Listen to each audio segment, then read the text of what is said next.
यह त्योहार जहाँ एक तरफ हमें सत्कर्मों की प्रेरणा देते हैं, तो दूसरी ओर उसका आध्यात्मिक पक्ष हमें जीवन की सकारात्मकता के दर्शन कराता है।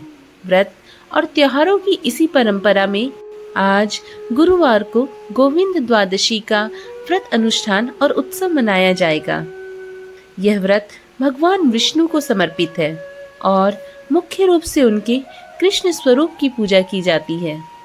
गोविंद का एक अर्थ सारा संसार भी होता है।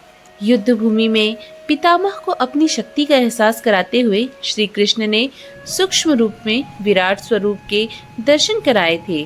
तब सत्य का ज्ञान होने से पितामह ने उसी के अनुसार आगे का युद्ध किया और मोक्ष के अधिकारी बने।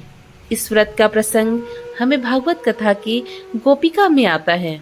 इसके अनुसार एक गोपाल यादव कन्या ने इस व्रत का पालन किया था। वह बहुत गरीब थी, लेकिन श्री हरि के प्रति श्रद्धा रखती थी। प्रत्येक एकादशी का व्रत किया करती और द्वादशी का पारण करती। एक दिन उसने एकादशी का व्रत रखा।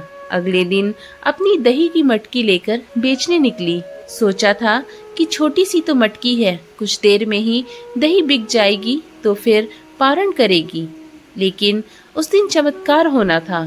फाल्गुन की द्वादशी तिथि थी। गोलोक में श्री कृष्ण प्रियमवदा राधा के साथ नृत्य कर रहे थे।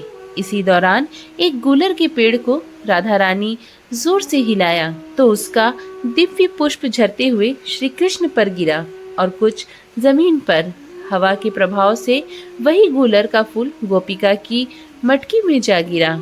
सुबह से दोपहर हो गई और दोपहर से शाम और शाम से रात घिरने को आई। दही बिकती जाती थी किंतु मटकी खाली नहीं होती।